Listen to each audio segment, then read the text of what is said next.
हरे कृष्ण माता जी। हरे कृष्णा प्रभु जी। हरे कृष्ण माता जी, हरे कृष्ण। சரி, நம்ம ஆரம்பிச்சிடலாம். பரமார்த்த பார்த்துக்கலாம்.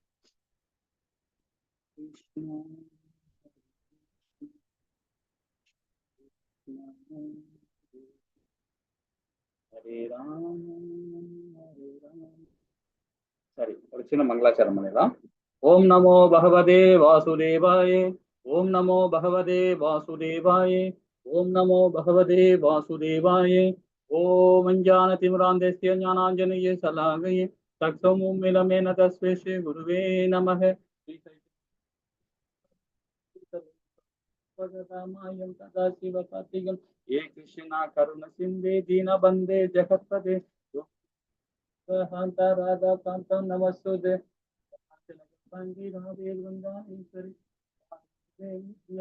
हरिप्रिये वाञ्छाकल्पतराय कृपसिन्धुये वस परिणाना भावनीये वैष्णवियो नमो नमः।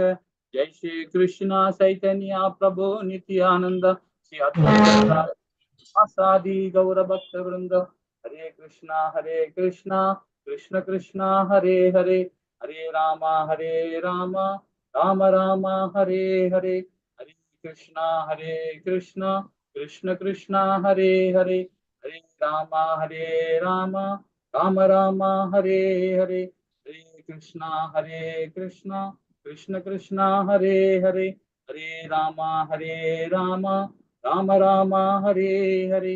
हरे कृष्णा कृष्ण कृष्ण हरे हरे हरे राम राम राम हरे हरे। எல்லாருக்கும் நமஸ்காரம். ஹரே கிருஷ்ணா மாதாஜி, ஹரே கிருஷ்ணா பிரபு. हरे कृष्णा प्रभु जी। ஹரே கிருஷ்ணா மாதாஜி, ஹரே கிருஷ்ணா. இருக்கு நம்ம 28வது அத்தியாயத்தில் நம்ம இன்னைக்கு பார்க்கணும். இன்னைக்கு நம்ம பார்க்க போறோம். ஹரே கிருஷ்ணா. ஒரு வீடியோ 28வது அத்தியாயம். இதுல பாத்தீங்கன்னா ரொம்ப அழகா நம்ம மெய்மறந்த காதல் அப்படின்றது ஒரு தலைப்பா நம்ம பார்த்துட்டு இருக்கோம். நேற்று நம்ம பார்த்த அத்தியாயத்துல ரொம்ப அழகான சிறப்பு அம்சம் நிறைய நம்ம பார்த்தோம் இல்லைங்களா? அந்த 27வது அத்தியாயத்துல, அதாவது 27வது அத்தியாயத்துல என்ன சொல்லப்பட்டது அப்படின்னு பாத்தீங்கன்னா, மெய்மறந்த காதலின் அடையாளங்கள். அதுல அடையாளங்கள்ல இருந்து 3 விதமா அது 3 விதமா நம்ம ஆச்சாரிகள் பிரிச்சு அது ரொம்ப அழகா சொல்றாங்க, கொடுத்திருந்தாங்க.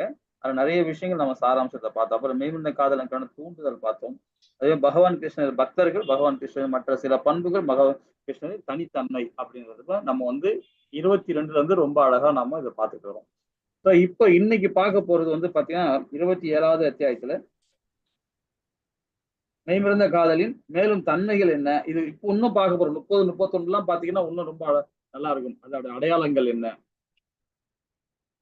இப்ப மெய்மறந்த காதலுடைய வாழ்க்கை என்ன அப்படின்றத நம்ம பார்க்க போறோம். சில பேர் ஆனந்த கண்ணீர் வெடிப்பாங்க பகவான் கிட்ட, அதாவது அந்த பக்தி பரவசத்துல. சில பேர் பாத்தீங்கன்னா அது எப்படி அந்த நம்ம ரொம்ப அழகா இந்த அத்தியாயத்துல விளக்குறாங்க. இது பாத்தீங்கன்னா ஸ்ரீமத் பாகவத்துல சொல்லப்பட்டிருக்காங்க. அதே மாதிரி பாத்தீங்கன்னா கிட்டத்தட்ட நான் படிச்சதுல ஒரு 15 உபநேசங்கள்ல இதை பத்தி ரொம்ப அழகா தெளிவா கொடுத்துருக்காங்க.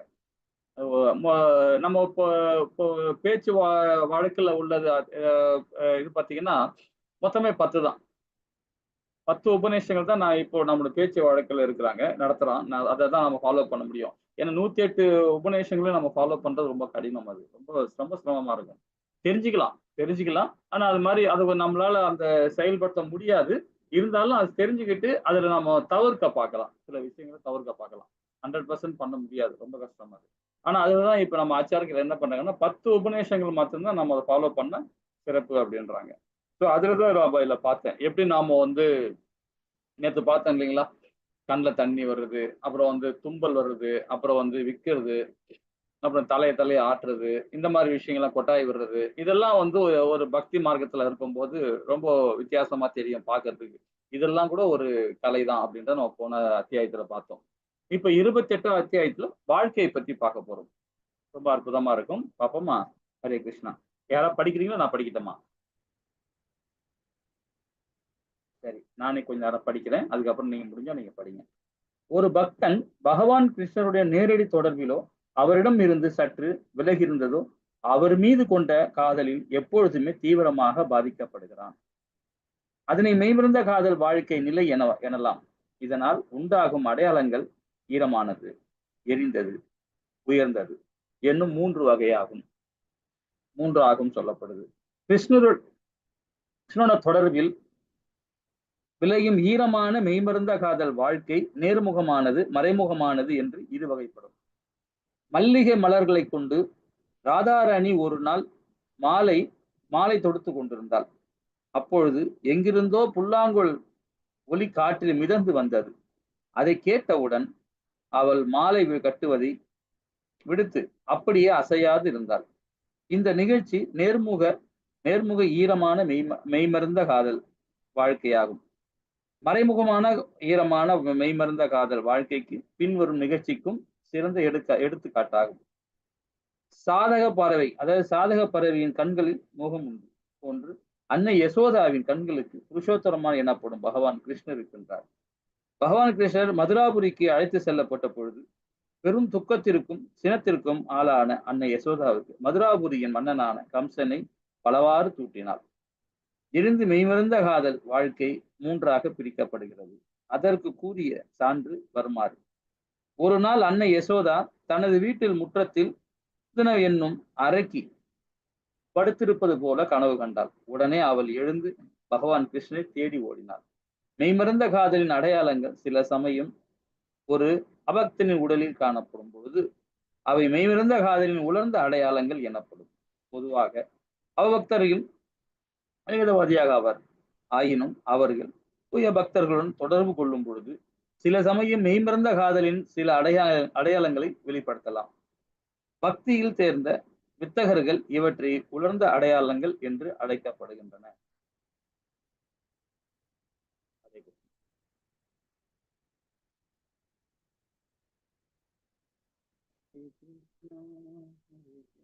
அதாவது மெய்மறந்த காதல் வாழ்க்கைக்கு 8 அடையாளங்கள் உள்ளன.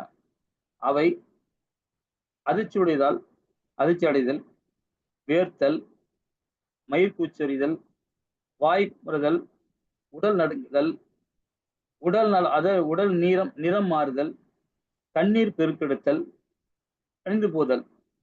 இந்த 8 அடையாளங்களுக்கும் ஸ்ரீல ரூப கோசாமி பின்வருமாறு அறிவு சான்று விளக்கத்தினை அளிக்கிறார்.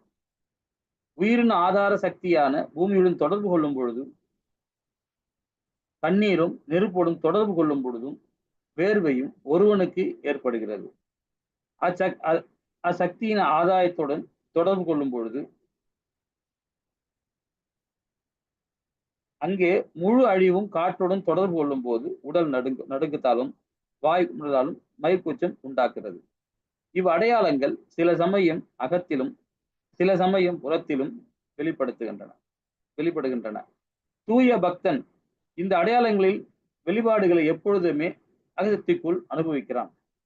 அவன் ஆயிரத்தில் கொண்ட அச்சத்தின் காரணமாக அவற்றை மெதுவாக புறந்தே வெளிப்படுத்தப்படுவதில்லை.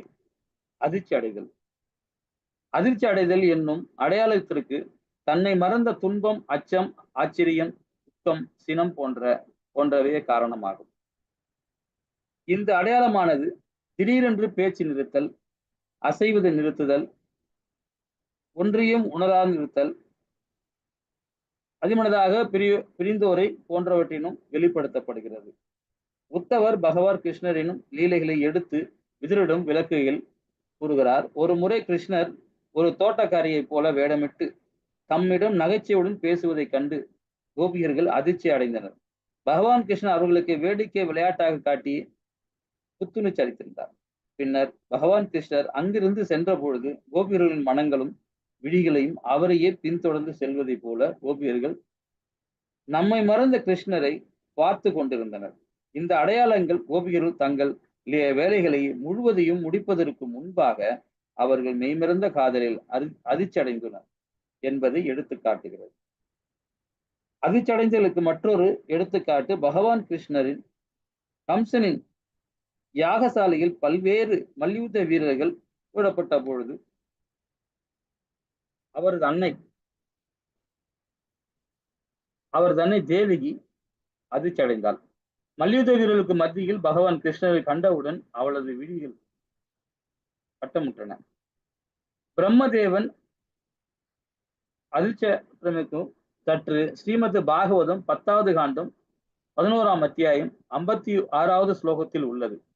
முழு கடவுள் ஆயிரகுல சிறுவன் வடிவில் இருக்கிறார் என்பதை அறிந்தவுடன் பிரம்மதேவன் அழிச்சுட்டாராம். மேலும் பகவான் கிருஷ்ணர் ஆயர்குல சிறுவர்கள் அனைவரையும் மீண்டும் பார்த்தவுடன் அவரது புலன்கள் எல்லாம் செயல் ஓய்ந்து போயின. 4 தலையுடன் கூடிய ஒரு பொற்சிலையை தன்னை கண்டவுடன் பிரம்மதேவன் அதிர்ச்சிக்குள்ளானார். அதே போல பகவான் கிருஷ்ணர் கோவர்த்தனகிரியை தனது இடது கரத்தால் தூக்கியதை கண்டு பிருந்தாவனவாசிகள் அதிர்ச்சியடைந்தனர். துக்கத்தினால் விளையும் அதிர்ச்சிக்கு சற்று சான்று. பகவான் கிருஷ்ணர் அகாசூரனின் வயிற்றுக்குள் நுழைந்தவுடன் வானுலகில் உள்ள தேவர்கள் அனைவருமே துக்கத்தினால் அதிர்ச்சி அடைந்திருந்தனர். இதற்கு ஏதோ சான்றும் உண்டு. அஸ்வத்தாமன் பிரம்மாஸ்திரத்தை இது மந்திரத்தால் இயக்கப்படும் அணு ஆயுதமாகும். பகவான் கிருஷ்ணர் மீது ஏவுவதை கண்டவுடன் அர்ஜுனன் அதிர்ச்சிக்குள்ளானான் என்பதாகும். ஏற்றல் மகிழ்ச்சி கலைப்பினில் எழுத்துறது சான்று. ஸ்ரீமத் பாகவதத்தில் ஒரு கோபி கூறுகிறார், அன்புமிக்க ராதாராணியே, நீ தேவையின்றி சூரியனின் குறை கூறுகிறாய். கிருஷ்ணரை ஈன்றெடுத்த தாய் தேவகி ஆவாள். வசுதேவர் அவரது தந்தையாவார். தேவகியின் சகோதரன் கம்சனிடமிருந்து அத்தெய்வீக குழந்தையை காக்க வேண்டி பிருந்தாவனத்தில் உள்ள நந்தகோபரிடமும் அன்னை யசோதையிடம் அவர் கிருஷ்ணரை ஒப்படைத்தார். அங்கேதான் அவர் தமது குழந்தை பருவ லீலைகளை செய்தார். 16 வயது ஆனவுடன் அவர் மதுராபுரிக்கு சென்று தேவகி கிருஷ்ணரை பெற்றெடுத்த ஊர் மேல குறிப்பிட்டு இருக்கும் யாகசாலியை கம்சனை கொன்றார். மேலும் விளக்கத்திற்கு இந்நூலாசிரியன் கிருஷ்ணா மற்றும் ஸ்ரீமத் பாகவதத்தை பார்க்கவும். ஹரே கிருஷ்ணா. ஹரே கிருஷ்ணா. கிருஷ்ணரை காண்பதற்கு நீ கொண்ட பேராவலின் காரணமாகவே உனக்கு வியர்த்து கொட்டுகிறது என்று நான் அறிவேன். அச்சத்தின் காரணமாக வியர்த்து கொட்டுவது கிருஷ்ணரின் பணியார்களுக்குள் ஒருவரான ரக்தகனிடம் காணப்பட்டது. ஒரு நாள் கிருஷ்ணர் ராதாராணியின் கணவரான அபிமன்யுவை போல வேடம் புனைந்து கொண்டார். ராதாராணி கிருஷ்ணருடைய தொடர்பு கொள்வதை அபிமன்யு விரும்பவில்லை. ஆகினால் அபிமன்யு வேடத்தில் வந்த கிருஷ்ணராக தவறாக புரிந்து கொண்ட ரக்தகன் அவரை கடுமையாக பழித்துரைந்தார். இறுதியில் கிருஷ்ணர் தான் அபிமன்யு வேடத்தில் இருக்கிறான் என்பதை புரிந்து கொண்டவுடன் அவனுக்கு உடலெங்கும் வியர்த்து கொட்டியது. இந்த வியர்வை அச்சத்தின் காரணமாக வெளிப்பட்டதாகவும் சினத்தின் காரணமாக உண்டாகும் வியர்வை விஷ்ணுவின் வாகனமான கருடனின் வெளிப்பட்டது. ஒருமுறை தேவர்களின் அதிபதியான இந்திரன் பிருந்தாவனத்தின் மீது கனமழை பெய்வித்தான். இதை கண்ட வானில் பறந்து கொண்டிருந்த கருடனின் சினத்தில் காரணமாக உடல் வியர்த்து கொட்டியது. மயிர் குச்சரிதல். அன்னை யசோதா அண்ட சராசரங்களை எல்லாம் குழந்தை கிருஷ்ணரின் வாயினுள் கண்டவுடன் அவளுடன் உடல் முழுவதும் மயிர் பூச்சி எரிந்தது. கிருஷ்ணர் மண்ணை அள்ளி உண்டாரா என்பதை காண்பதற்காக அவள் கிருஷ்ணரை வாயை திறக்க சொன்னாள். ஆனால் கிருஷ்ணர் தமது வாயை திறந்தவுடன் அதனுள் அவள் இந்த மண்ணுலகத்தை மட்டுமில்ல ஏராளமான பிற உலகங்களையும் கண்டாள். அதனால் அவளுக்கு உடலெங்கும் மயிர்கூச்சி இருந்தது. மகிழ்ச்சி கழிப்பின் காரணமாக மயிர்கூச்சி எறிவது ஸ்ரீமத் பாகவதம் 10வது காண்டம் 30வது அத்தியாயம் 10வது ஸ்லோகத்தில் விளக்கப்பட்டுள்ளது. அதில் கோபியர்கள் ராசனிடம் ஆடுகின்றார். அப்பொழுது அவர்களுடன் ஆடிக்கொண்டிருந்த கிருஷ்ணா ராதாராணியுடன் திடீரென்று மறைந்து போகிறார். அப்பொழுது அக்கோப்பியர்கள் பூமியுடன் பின்வருமாறு கூறுகின்றன. அன்புமுக்க பூமியே, கிருஷ்ணரின் தாமரை திருவடிகள் உன் மீது படுவதற்கு நீ எத்தனையோ தவங்கள் மற்றும் விரதங்களையும் அனுஷ்டித்திருக்க வேண்டும். மேலும் இந்த மகிழ்ச்சி கழிப்பில் மூழ்கி இருக்கின்றாய் என்று நாங்கள் கருதுகிறோம். ஏனென்றால் உனது மேனி எங்கும் மயிர்களைப் போல பரவி நிற்கும். இந்த மரங்கள் எல்லாம் உனக்கு மயிர் கூச்சரித்தால் தானே இப்படி செங்குத்தாக நிற்கின்றன. நீ எப்போதும் இந்த அடையாளங்களை பெற்றாய் என்று நாங்கள் உன்னை வினவலாமா? நீ இவ்வாறு ஆனந்த கழிப்பின் ஒழுகியிருப்பது பகவான் வாமனராக அவதரித்து உன்னை காப்பாற்றி இருந்திருந்தா? கிருஷ்ணர் சில சமயம் ஆயர்குல சிறுவர்களுடன் குறும்புத்தனமாக சண்டையிடுகிறார். இவ்வாறு கிருஷ்ணர் குறும்புத்தனமாக சண்டை செய்யும் பொழுது தம்மிடமுள்ள கொம்பினை எடுத்து ஊதுவார். அப்போது அவருக்கு எதிர் அணியில் இருக்கும் ஸ்ரீ தாமனுக்கு மயிர்குச்சி எரியும். அதுபோல கிருஷ்ணரின் விஸ்வரூப வடிவத்தை கண்டவுடன் அர்ஜுனுக்கும் உடலெங்கும் மயிர்கூச்சி இருந்தது. வாய்க்குழறுதல். கிருஷ்ணர் அக்ரூரின் ரதத்தில் மதுராவிற்கு புறப்பட்ட பொழுது அன்னை யசோதையும் கோபியர்கள் அனைவரும் அவரை செல்ல விடாத வழிமறுத்தினர். அப்பொழுது ராதாராணி குழறிய வார்த்தைகளுடன் அன்னை யசோதையிடம் அக்ரூரை தடுத்து நிறுத்தம்படி வேண்டினார். ஆச்சரியத்தின் காரணமாக வாய்க்குழறுவது பிரம்மதேவனால் ஒருமுறை வெளிப்படுத்தப்பட்டது. ஸ்ரீமத் பாகவதம் 10வது காண்டம் 13வது அத்தியாயத்தை 64 ஸ்லோகத்தில் கிருஷ்ணரின் தாமரை திருவடிகளில் விழுந்து வணங்கிய பிரம்மதேவன் மீண்டு எழுந்து பகவானை பிரார்த்திக்கும் பொழுது அவரது வாய் குழறியாதாக உள்ளது. ஸ்ரீமத் பாகவதம் 10வது காண்டம் 29வது அத்தியாயம் 30வது ஸ்லோகத்தில் கிருஷ்ணருடன் ராச நடனம் ஆட விரும்பிய கோபியர்கள் அவரிடம் வந்து வேண்டிக் கொண்ட பொழுது கிருஷ்ணர் அவர்களை அவரது கணவர்களிடத்தும் இல்லங்களும் திரும்பி செல்லும்படி கொண்டார். அதனால் கோபியர்கள் கிருஷ்ணன் மீது மிகச்சின கொண்டு அவரிடம் குழறிய வார்த்தைகளுடன் பேசினார் என்று குறிப்பிடப்பட்டுள்ளது. ஸ்ரீமத் பாகவதம் 10வது காண்டம் 31வது அத்தியாயம் 56 மற்றும் 57 ஸ்லோகங்களில் அக்ரூரர் யமுன நதியின் வைகுண்ட லோகத்தை கண்டவுடன் அவருக்குண்டான மகிழ்ச்சி அளிப்பினால் அவரது வார்த்தைகள் குழவின என்று குறிப்பிடப்பட்டுள்ளது. கிருஷ்ணரே முழுமுதற் கடவுள் என்று அறிந்தவுடன் அவர் கிருஷ்ணரை தாமரை திருவடிகளை பணிந்து எழுந்து கூப்பிய கரங்களுடன் குழறிய பிரார்த்திக்க தொடங்கினார் என்று அதில் குறிப்பிட்டுள்ளது.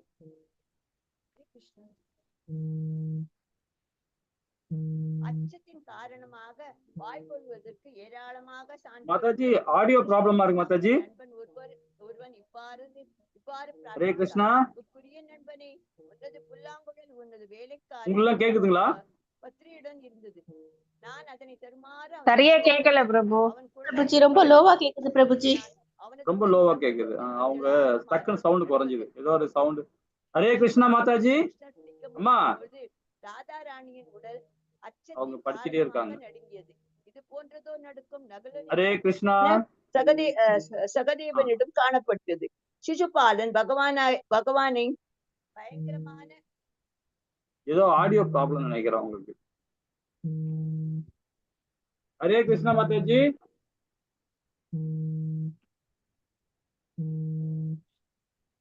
ஹரே கிருஷ்ணா.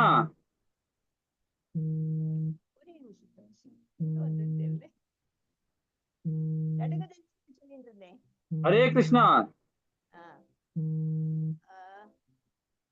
சங்காசுரனை கிருஷ்ணர் பிடிக்க முயன்ற பொழுது ராதாராணியின் உடல் அச்சத்தின் காரணமாக நடுங்கியது. இது போன்றதோ நடுக்கம் ரகுலின் சம்பியான சகதேவனிடம் காணப்பட்டது. சிசுபாலன் ஹரே கிருஷ்ணா மாதாஜி. காரணமாக சகதேவனுக்கு உடல் நடுங்கலுற்றது. துன்பத்தின் ராதாராணி உடல் இருங்க. ஹரே கிருஷ்ணா மாதாஜி. மாதாஜி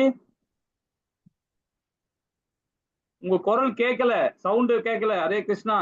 உடல் நடுக்கமுற்றது. ராதாராணி உடல் நடுங்கியவாறே தமது தோழியான ஒரு கோபியுடன் கூறினார், இந்த ஏமாற்றுக்காரனிடம் இனி வேடிக்கை விளையாட்டு வைத்து கொள்ளாதே. நமது எல்லா துன்பங்களும் எப்போது காரணமாக இருக்கும். இவன் இனிமேல் என்னருகில் வரக்கூடாது. உடல்நிலை மாறுதல். சில சமயம் கிருஷ்ணரின் செயல்களின் காரணமாக மனதில் ஏற்படும் காயத்தினால் உடல் நிறம் மாறுவதுண்டு. அதனால் கோபியர்கள் பின்வருமாறு பகவானிடம் கூறினர். அன்புக்குரிய கிருஷ்ணா, உன்னை பிரிந்து காரணத்தினால் விருந்தாவன வாசிகளின் உடல் நிறமெல்லாம் மாறிவிட்டது. மகரிஷி நாரதர் விருந்தாவனத்தை இந்த நிறை மாற்றத்தினால் பார்க்கடலில் நடுவே இருக்கும் வெள்ளை தீபி என்று கருதிவிட்டார். கிருஷ்ணரும் பலராமனும் கம்சனின் கம்சனின் உடல் நிலம் மாறியது. அதே போல் கிருஷ்ணர் கோவர்தனகிரியை தூக்கி பிருந்தாவன வாசிகளை காத்ததும் கண்டவுடன் இந்திரன் முகம் நிறம் மாற்றம் அடைந்தது. மகிழ்ச்சி கொண்டாட்டத்தினால் காரணமாக உடல் நிறம் மாறியதென்றால் அவர் சிவந்த நிறமாக இருக்கும். இவ்வாறு நிறமாவது மிகவும் அரிது. ஆதலினால் ஸ்ரீல கோப கோஸ்வாமி இதனை பற்றி மேலும் விவரிக்கவில்லை. ஹரே கிருஷ்ணா மாதாஜி. ஹரே கிருஷ்ணா. நான் பேசுறது கேக்குதுங்களா மாதாஜி உங்களுக்கு? ரேவதி மாதாஜி, சொல்லுங்க பிரபுஜி. நீங்க ஆடியோ உங்களுக்கு சரியா நீங்க படிக்கிறது எங்களுக்கு கேட்கவே இல்லை மாதாஜி. ஓ அப்படியா? நீங்க பாட்டு கண்டினியூ படிச்சுக்கிட்டே, சில நேரம் கிடைக்குது, சில நேரம் கிடைக்கும், ரொம்ப நேரம் கிடைக்காம இருந்தது. அப்படியா? அது கொஞ்சம் சரி, இது வரைக்கும் நிறுத்துங்க, நம்ம கொஞ்சம் படிச்சுட்டு உள்ள வரலாம் இருங்க. சரி. ஹரே கிருஷ்ணா. இப்ப மெய்மறந்த காதல் வாழ்க்கையை பத்தி நாம வந்து இதுல வந்து ரொம்ப அழகா நம்ம இது வரைக்கும் பார்த்திருந்தோம். இன்னும் கண்ணீர் மங்குதல், நிறைய விஷயங்கள் இன்னும் பார்க்க போறோம். இப்போ இதுல வந்து பாத்தீங்கன்னா, இப்ப நம்ம லெவல் 3ல இருக்கிறோம். அதனால நமக்கு வந்து இந்த ஒரு ஸ்ரீமத் பகவத்கீதையிலும் சொல்லப்பட்டிருக்கு, ஸ்ரீமத் பாகவத்திலையும் இப்போ உதாரணம் நமக்கு கொடுத்துருக்குறாங்க, இதுலயே கொடுத்துருக்காங்க. உங்களுக்கு எங்க இந்த இடத்துல வந்து நமக்கு அந்த தலைப்புக்கு தகுந்த மாதிரி நீங்க ஒரு ஏதோ கதையாகவோ இல்லைன்னா உங்களுக்கு தெரிஞ்ச விஷயத்திலேயோ பகவானை மையப்படுத்தி நீங்க சொல்லணும். ட்ரை பண்ணுவோமா எல்லாருமே? நேற்றுக்கே நம்ம தொடங்கி இருக்கணும், யாருமே வரலன்றனால தான், நான் கொஞ்சம் பேர் தான் இருக்காங்கன்னு பார்த்துருந்தோம். யாருக்கும் ஒன்றும் ஃபோன் பண்ணல, நாளையில தான் ஃபோன் பண்ணி அடுத்த வாரம் எல்லாரும் வர வைக்கிற மாதிரி பிளான் பண்ணியிருக்கிறோம். ஸோ அதனால நம்ம இருக்கிற வரைக்கும் இந்த கதை இந்த ஒரு ஏதாவது உங்களுக்கு புரிதல் எப்படி இருக்குன்னு தெரிஞ்சுக்கலாம். ஓகேங்களா? சரி. மெய்மறந்த காதல் காதல் வாழ்க்கை. அதாவது முதல்ல என்ன சொல்றோம்னா, ஃபர்ஸ்ட் இதுல வந்து பாத்தீங்கன்னா 3 விதமா பிரிக்கிறாங்க. ஈரமானது, எரிந்தது, அதாவது உயர்ந்தது. ஸோ இது 3 விதமா பிரிக்கிறாங்க. அந்த 3த்திலையும் பிரிச்சு என்ன பண்றாங்கன்னா, ஈரமானது மெய்மறந்த காதல் அப்படின்றதுல நம்ம என்ன மாதிரி இப்ப நம்ம உதாரணம் நமக்கு தெரிஞ்சுது. இப்ப யசோதாயும் ராதா ராணியை வச்சு விளக்கம் கொடுத்தாங்க இல்லைங்களா? மெய் மறந்தது, அதாவது ஈரமான மெய் மறந்ததுன்னு யசோதாயை குறிப்பிடுறாங்க. அதே மாதிரி வந்து பார்த்தா அதிர்ச்சி, அதாவது அப்படியே அந்த பகவானுடைய புல்லாங்குழல் அந்த இசையை கேட்ட உடனே அவங்க மெய் மறந்து அப்படியே அவங்க அப்படியே தகைச்சு போய் நிக்கிறாங்க. சோ இதெல்லாம் பத்தி நம்ம விளக்கமா படிச்சோம் இல்லைங்களா? சரி. இப்ப இதுல வந்து பாத்தீங்கன்னா முக்கியமானது அதிர்ச்சி அடைதல். இது வந்து பாத்தீங்கன்னா ஸ்ரீமத் பகவத்கீதையிலையும் சொல்லப்பட்டிருக்கு. ஸ்ரீமத் பாகவத்துல நிறைய இடத்துல சொல்லப்பட்டிருக்காங்க. நிறைய சொல்லலாம், அக்கூரர் சொல்லலாம் இல்லைங்களா? அப்புறம் இவரு துருவ மகாராஜாவும் சொல்லலாம், பீஷ்மரை சொல்லலாம். நிறைய கதாபாத்திரங்கள் அதுல வராங்க, அதாவது ஸ்ரீமத் பாகவத்துல. பகவத்கீதையில வந்து அதிர்ச்சி அடைதலை பத்தி நம்ம ஒரு படிச்சிருக்கிறோம். அதுல யார் அதிர்ச்சி அடைகிறாங்க, மொத்தமே எத்தனை கேரக்டர் இருக்கு பாருங்க, உங்களுக்கு நல்லா தெரியும். எந்த இடத்துல அதிர்ச்சி அடைகிறாங்க உங்களுக்கு யாராவது சொல்ல முடியுமா? ஸ்ரீமத் பகவத்கீதை. ஸ்ரீமத் பாகவத் நிறைய சொல்லலாம். பகவத்கீதை தெரிஞ்சது சொல்லுங்க, இல்லைன்னா ஸ்ரீமத் பாகவத்துல தெரிஞ்சதும் சொல்லுங்க. ஆனா பகவத்கீதை தெரிஞ்சது சொன்னீங்கன்னா கொஞ்சம் நல்லா இருக்கும்.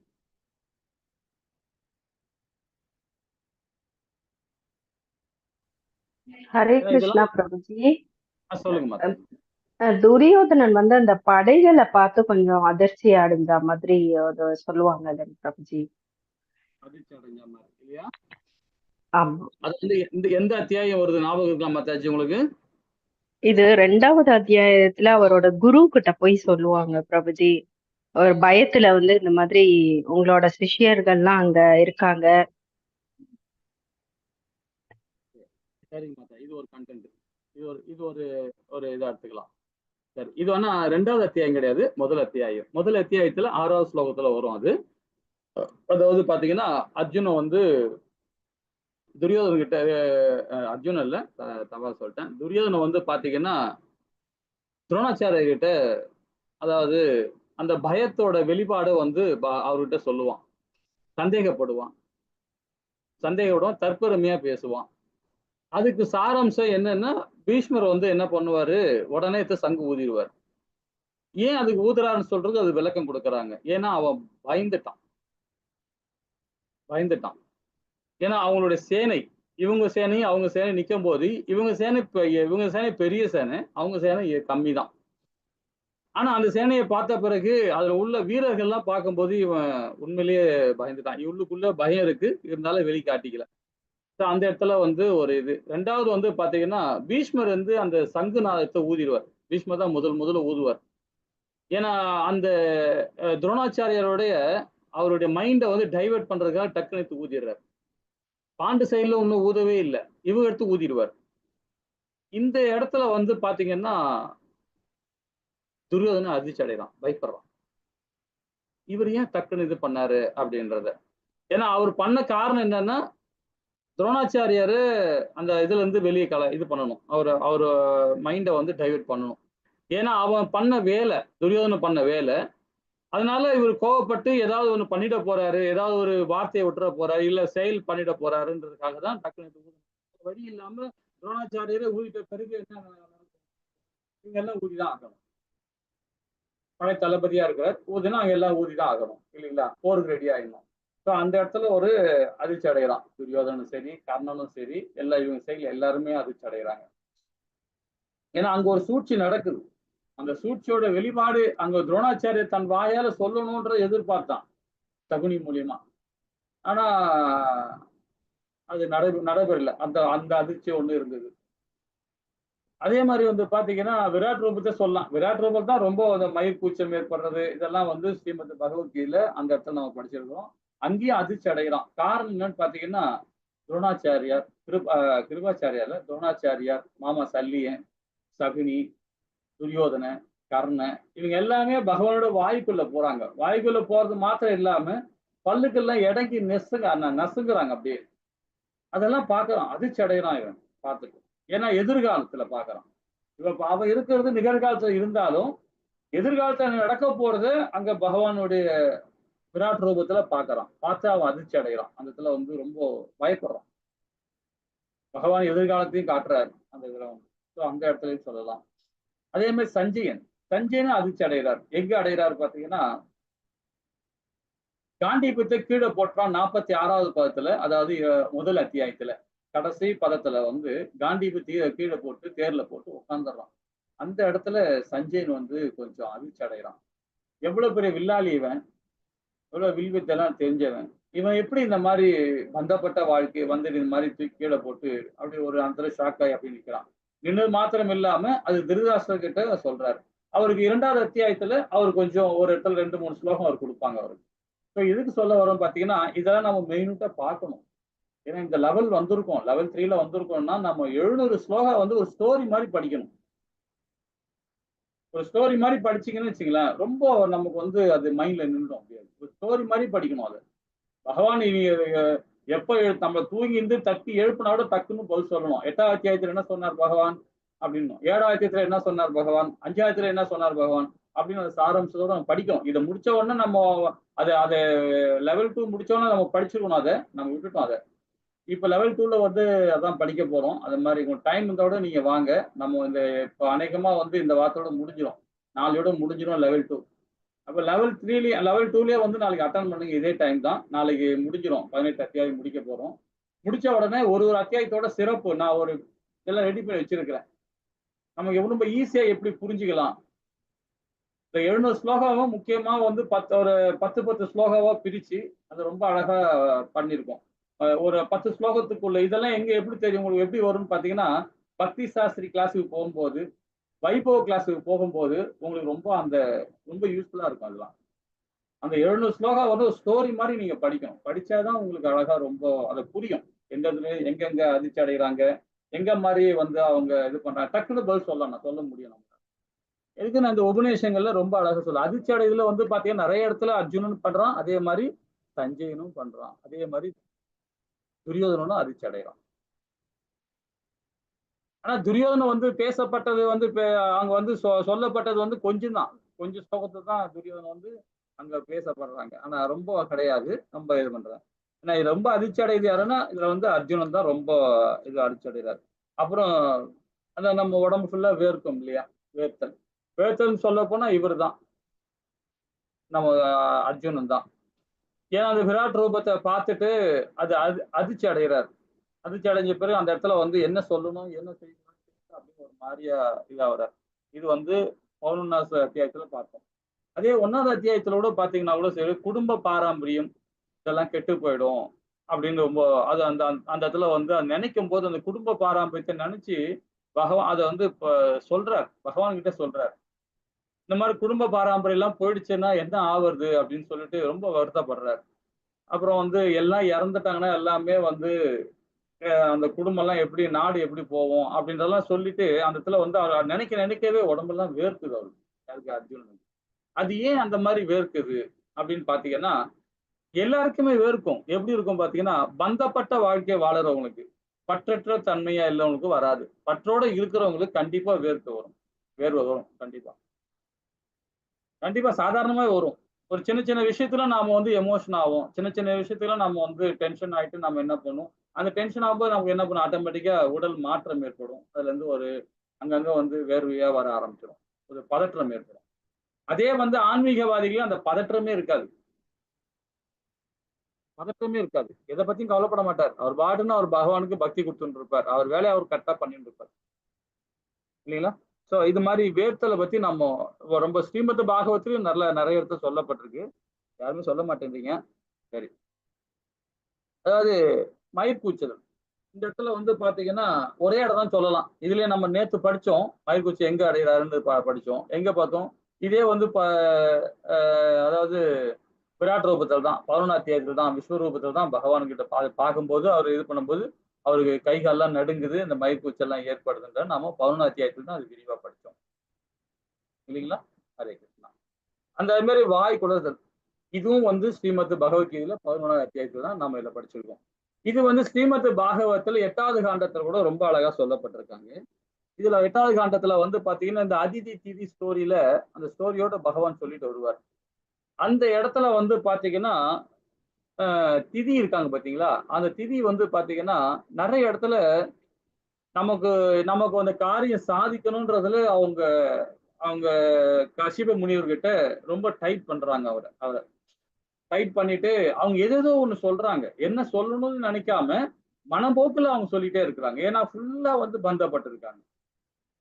வாய் அப்படியே தடுமாறுது அவங்களுக்கு அது. அந்த சில பேர் அந்த பதற்றத்துல அந்த காரியம் சாதிக்கணும் அப்படின்னு நினைக்கிறாங்க பார்த்தீங்களா? அப்ப அந்த மாரி டைம்ல நம்ம நெறைய பேர் நம்ம நம்ம வீட்ல நம்மளே இந்த மாரி நடந்திருக்கோம் இல்லைங்களா? அது என்ன சொல்ல வரணும் அப்படின்றது அது தடுமாற்றம் இருக்கும். ஸோ அந்த மாரி டைம்ல வந்து வாயெல்லாம் வந்து ஒரு மாரி தடுமாற்றம் இல்லையா? ஸோ அந்த மாரி கூட நாமும் இது பண்ணலாம். இது ஸ்ரீமத் பாகவத்துல நெறைய இடத்துல நம்ம இது மாரி ஸ்டோரி எடுக்கலாம். சரிங்களா? ஹரே கிருஷ்ணா. இதே மாரி வந்து பார்த்தீங்கன்னா, நடுங்குதல். நடுங்குதல் சொல்லும்போது நம்ம 2வது அத்தியாயத்துல 46வது பாத்துல எல்லாத்தையும் காண்டிபம் தூக்கி போட்டு அத நெனச்ச உடனே பயந்துட்டு கீழ போட்டுறலாம். அதே மாரி பார்த்தீங்கன்னா, 2வது அத்தியாயத்திலயும் அர்ஜுனன் வந்து 7வது 5வது ஸ்லோகத்திலயும் 6வது ஸ்லோகம், 7வது ஸ்லோகம். 7வது ஸ்லோகத்துல தான் வந்து பகவான் கிட்ட சரணாகதி அடைகிறார். நான் குரு அண்ட் சிஷ்யன்ற முறையில அங்க போய் பகவான் கிட்ட சரணாகதி அடைகிறார். ஆனா 8, 9லயும் பகவான் தான் ரொம்ப அழகா அவனுக்கு விளக்கம் கொடுக்கிறார். கொடுத்து கூட 10ல தான் வந்து அவனுக்கு வந்து ஒரு ஒரு ஒரு உண்மையான சொரூபத்த பகவான் வந்து சொல்ல ஆரம்பிக்கிறார். ஆத்ம தத்துவத்த. ஸோ அத கேட்கும்போது தான் அவருக்கு அந்த நடுக்கம் வந்தது அவருக்கு. இது ஸ்ரீமத் பகவத்கீதையிலேயே வந்து பாத்தீங்கன்னா 3வது அத்தியாய கர்ம யுகத்திலேயே வந்து அவர் வந்து அர்ஜுனன் வந்து அது சொல்றார். சொல்ல வர்றார். ஸோ இதெல்லாம் ரொம்ப மைன்யூட்டா நம்ம படிச்சோம்னா, அதுல நல்லா உணரும். இதெல்லாம் வந்து வைபவ் கிளாஸுக்கு, ஸ்ரீமத் இது பக்தி சாஸ்திரி கிளாஸுக்குலாம் ரொம்ப யூஸ்ஃபுல்லா இருக்கும் இதெல்லாம். நீங்க அடுத்த லெவல்ல தான் போறீங்க. இப்ப 3வது முடிஞ்ச உடனே பக்தி சாஸ்திரி தான். இப்ப பக்தி சாஸ்திரி போகும்போது பார்த்தீங்கன்னா, 6 காண்டமா 6 அத்தியாயமா பிரிப்பாங்க. அதுல 6 அத்தியாயத்துல ஒரு ஒரு அத்தியாயத்தோட சிறப்பு என்ன அப்படின்னு ரொம்ப அழகா விரிவா படிப்பீங்க. அப்ப இதெல்லாம் ரொம்ப யூஸ்ஃபுல்லா இருக்கும். எந்த இடத்துல நடுக்கம் வருது, இதெல்லாம் ஒரு கொஸ்டினா வரும். ரொம்ப நல்லா இருக்கும். சரி. உடல் நிறம் மாறுதல். நிறம் மாறுதல் நம்ம சொல்றோம் இல்லையா? உடல் நிறம் எப்படி மாறும்? ஒரே மாரி தானே எல்லாருக்கும் இருக்கும். இல்லீங்களா? அது ஏதாவது சொல்ல முடியும், விளக்கம் குடுக்க முடியுமா? ஏன் இப்படி நிறம் மாறுது? எதனால மாறுது? அது மாறுமா அது மாரி?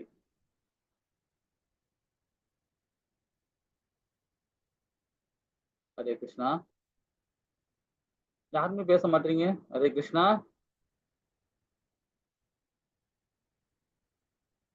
ஹரே கிருஷ்ணா மாதாஜி, பிரபு.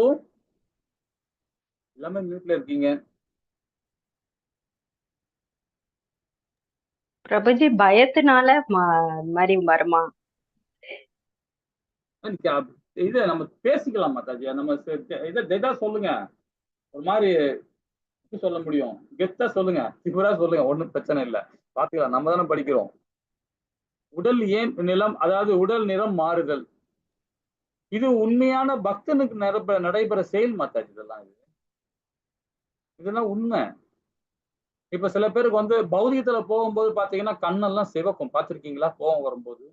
மூக்கெல்லாம் அப்படியே ஒரு மாரி ரெட்டிஷா மாறும். ஒரு மாரி சில பேருக்கு சளி பிடிச்சா மூக்குல வரும்போது, அந்த ஜலம் வரும்போது ஒரு மூக்கெல்லாம் கலர் மாறும். காது 2 ஒரு மாரி சிகப்பா மாறும். இந்த இதுலயே சொல்லியிருக்காருங்களே. பகவானுடைய அதாவது ராதாவுடைய பகவானுடைய நகம் பார்த்தீங்களா, அது மேல ராதா மேல பட்ட உடனே ராதாவுடைய நிறம் அப்படியே மாறும். நம்ம வீட்லயும் அப்படிதான் அண்ணன் தம்பிகள் விளையாடும் போது, அக்கா தங்கச்சிகள் விளையாடும் போது கைப்பட்டா அப்படியே அந்த இடம்லாம் செகந்து போயிடும் இல்லைங்களா? ஸோ அந்த மாதிரி தான் அதுதான் கேட்கறது. சாதாரணமா வந்து அது நிறம் மாறும். ஆனா அதே வந்து பக்தியில மார்க்கத்துல இருக்கும்போது பார்த்தீங்கன்னா, ரொம்ப அழகா இருக்கும் அது. கோவத்துல வர்றது அது வேற விஷயம். அது எப்பவுமே வீழ்ச்சி அடையக்கூடிய செயல் தான் அது. ஆனா அது பக்தி மார்க்கத்துல வர அந்த கலர் மாறும்போது பார்த்தீங்கன்னா, அவங்க மேல ஒரு பொலிவு கிடைக்கும். நல்ல பொலிவு கிடைக்கும். ஏன்னா அங்கனயே பக்தியில இருக்கவன், கலங்கமற்ற பக்தியில இருக்கவன், பகவானுடைய பக்தருக்கும் ஒரு நாளைக்கு 2 வேளையும் கண்டிப்பா குளிப்பான். சாதாரணமா குளிக்கிறது. சில பேர் நம்மளுடைய லாஸ்ட் டைம் நானு மாயா இதுக்கு போயிருந்தேன் பார்த்தீங்களா? நம்முடைய பெங்களூர் இஸ்கான்ல போயிருந்தேன் பாருங்க. ஒரு 4 நாள் தங்கிட்டு வந்தேன். 4 இல்ல 3 நாள் தங்கிட்டு வந்தேன். ஸோ அப்போ ரஷ்யன் பீப்புள் வந்து வந்திருந்தார். அவரு அப்பதான் வந்து புதுசா வந்திருக்கிறாங்க. இன்னொரு ஃபேமிலி வந்து ஒரு வீட்ல அங்க ஒரு ரூம் குடுத்துருக்காங்க. அன்னைக்கு தான் வந்தாங்க அவங்க. நான் போற மறுநாள் தான் வந்தாங்க. ஆனா ஒரு 20 நாளா தங்கியிருக்க ஒரு ரஷ்யன் பீப்புள் வந்து இருக்கார். ஒரு பக்தர் இருக்கார். அவர் வந்து பாத்தீங்கன்னா, 1 மணி நேரத்துக்கு 2 மணி நேரத்துக்கு ஒரு வாட்டி குளிக்க போயிடுவாரு. சோப் கொண்டு போமாட்டாரு. எதுவுமே கொண்டு போமாட்டாரு. போவாரு எல்லாத்தையும் வேட்டி கீட்டெல்லாம் கழட்டி போட்டு, டக்குன்னு ஒரு டவல கட்டின்னு நேரா பாத்ரூம் போவாரு. குளிச்சுட்டு காக்கா குளியல் மாரி குளிச்சுட்டு திருப்பி ஓடியாருவாரு. திருப்பியும் தொடச்சுக்கிட்டு உடனே நாமத்தை போடுவாரு. திருப்பி டவல வேட்டி கட்டுவாரு. வேட்டி கட்டிக்கிட்டு திருப்பியும் ஜெபம் பண்ணிட்டு இருப்பாரு. இது மாதிரி அடிக்கடிக்கு ஒரு நாளைக்கு நான் பார்த்த வரைக்கும் 6 வாட்டி குளிக்கிறாரு. 6, 7 வாட்டி குளிக்கிறாரு நாளைக்கு. அவர் குளிச்சுட்டு வரும்போது பார்த்தீங்கன்னா, ஏற்கனவே அவர் ரொம்ப ஒரு ரஷ்யன் பீப்புள்லாம் தெரியும் இல்லைங்களா? அவங்க யூரோப்பியன்லாம் ரொம்ப ரொம்ப இதா இருப்பாங்க. கலரா இருப்பாங்க. ஒயிட்டா இருப்பாங்க. ஒயிட்ன்னு சொல்ல முடியாது. ஆனா அவரோட நிறம் பார்த்தீங்கன்னா, ரெட்டா இருக்கும். அவர் குளிச்சுட்டு வந்தாருன்னா, இன்னும் ரெட்டா இருக்கும். ஸோ அந்த மாரி அது பார்க்கும்போதே ஒரு வித்தியாசமா இருக்கும். அது மாரி அது. நம்ம கருப்பா இருக்கா நமக்கு தெரியல. ஆனா அவங்க சிகப்பா இருக்கனால, அந்த கலர் இருக்கனால நல்லா தெரியுது அது.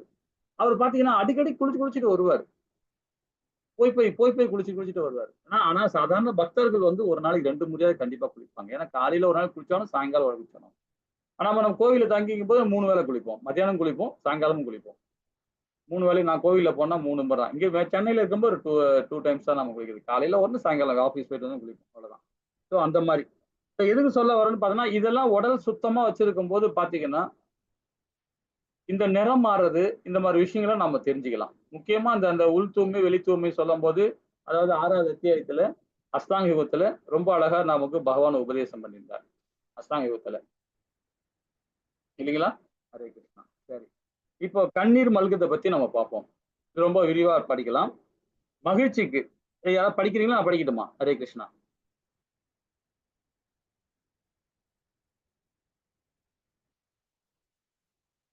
யாராவது படிக்கிறீங்களா? நான் படிக்கட்டுமா? நான் என்றும் அன்பானவர். ஹரே கிருஷ்ணா பிரபுஜி.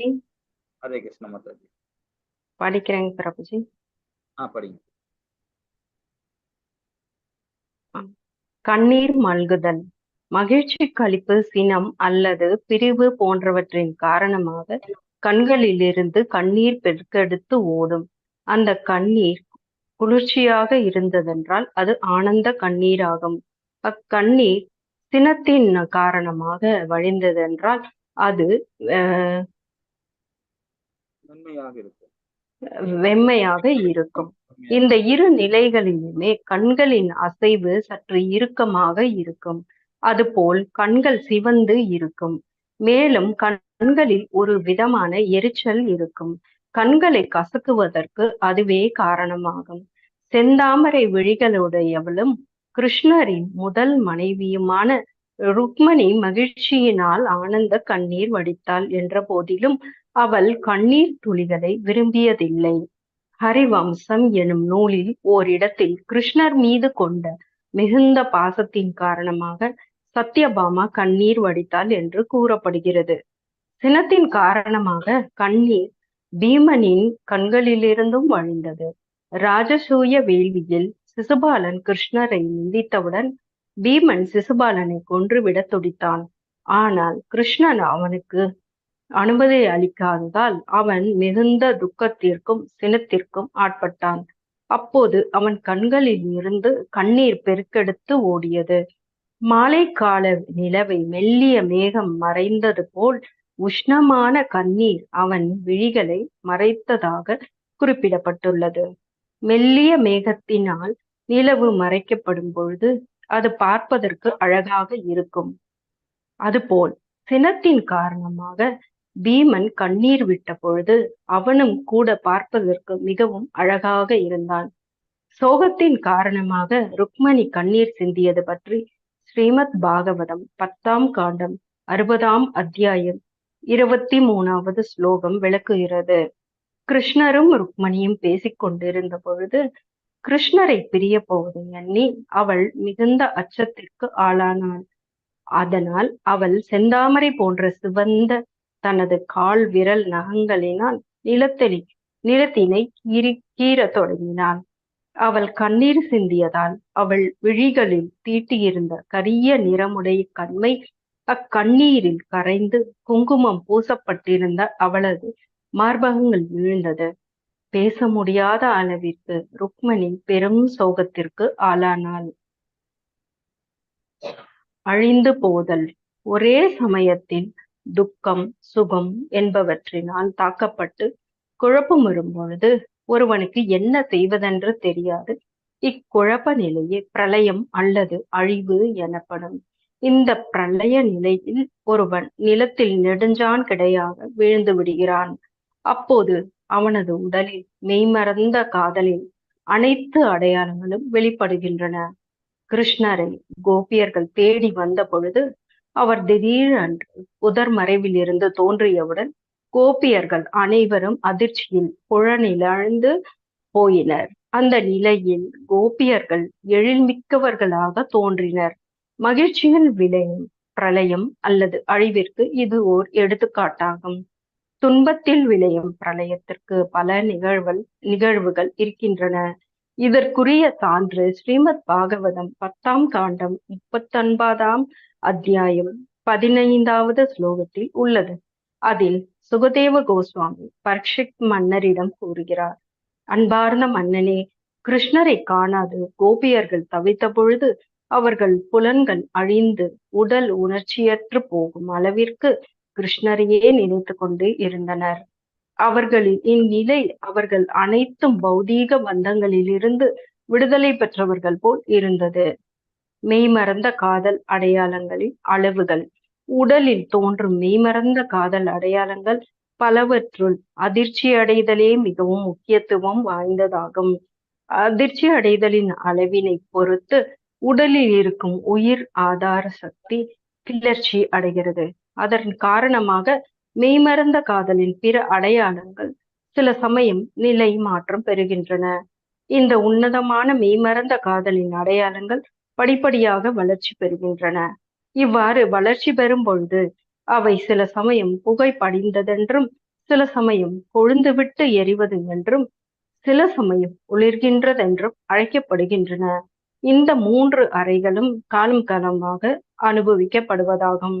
மேலும் அவை உடலின் பல்வேறு பாகங்களுக்கும் விரிவடைகின்றன. கண்ணீர் வழிதல், வாய் குளறுதல் போலன்றி அதிர்ச்சி நிலையானது உடல் எங்கனும் பரவுகிறது. கண்ணீர் விடுதலும் வாய் குளறுதலும் உள் நிகழ்வுகளின் அடையாளங்கள் ஆகும். கண்ணீர் விடுவதால் சில சமயம் கண்கள் வீங்கி போகின்றன, வெளிரி போகின்றன. சில சமயம் கண்களில் உள்ள படலங்களின் குவிமைய தொலைவு மாறுபடுகின்றன. வாய் குளறுவதால் வாய் அடைத்து போகின்றது, அபரிதமான கவலைக்கு காரணமாகிறது. மெய்மறந்த காதலின் பல்வேறு எதிர் விளைவுகளை உண்டாக்குகின்றன. சான்றாக வாய் குளறுவதின் காரணமாக வாய் அடைத்து போனதென்றால் குர எனும் சத்தம் உண்டாகும். இது போன்ற ஒலிகள் குரலோசையினை தடைப்படுத்தும். மேலும் அபரிதமான மன கவலையுடன் இணைந்து அவை பல்வேறு வழிகளில் வெளிப்படும். உலர்ந்த வாழ்க்கை நிலையின் கீழுள்ள இந்த அடையாளங்கள் எல்லாம் புகைப்படைந்தவை எனப்படும். அவை பல்வேறு வழிகளில் வெளிப்படுகின்றன. சில சமயம் கிருஷ்ணரின் லீலைகளை கொண்டாடும் விழாக்களில் பங்கு பெறும் பொழுதோ அல்லது பக்தர்கள் குழாமில் இருக்கும் பொழுதோ மெய்மறந்து ஆடுவது உண்டு. இவ்வாறான உணர்ச்சிகள் கொழுந்துவிட்டு எரிபவை. கிருஷ்ணர் மீது உறுதியான பற்று வைத்தல் என்னும் அடிப்படை விதியின்றி மேலே கூறப்பட்டுள்ள அடையாளங்கள் ஒன்றினை கூட வெளிப்படுத்த முடியாது. இது போன்ற மெய்மறந்த உணர்ச்சி வெளிப்பாட்டின் புகைப்படைந்த நிலையில் அடையாளங்கள் மறைக்கப்படுகின்றன. நந்த மகாராஜாவின் இல்லத்தில் சில வைதீக சடங்குகளை செய்து கொண்டிருந்த கர்க முனிவரால் இவை அனுபவிக்கப்பட்டன. ஆகாசுரனை கிருஷ்ணர் அழித்ததை கேட்டவுடன் அவரது விழிகளில் கண்ணீர் பெருகியது. அவரது குரல் நடுங்கியது. அவரது உடல் எங்கும் வியர்த்து கொட்டியது. இவ்வாறு கர்க முனிவரின் அழகிய முகம் ஒரு மங்களத்தன்மை பெற்றது. இது போன்ற மெய்மறந்த காதலின் அடையாளங்கள் பல காணப்படி அந்நிலை கொழுந்துவிட்டு எரியும் நிலை எனப்படுகிறது. உதாரணமாக கிருஷ்ணரின் நண்பன் ஒருவன் அவரிடம் கூறினான், அன்பு நண்பனே, இக்காட்டில் உனது புல்லாங்குழலின் இனிய ஓசையை கேட்டவுடன் எனது கரங்கள் அப்படியே செயலற்று நின்று விட்டன. எனது கண்களில் இருந்து கண்ணீர் பெருக்கெடுத்து ஓடியது.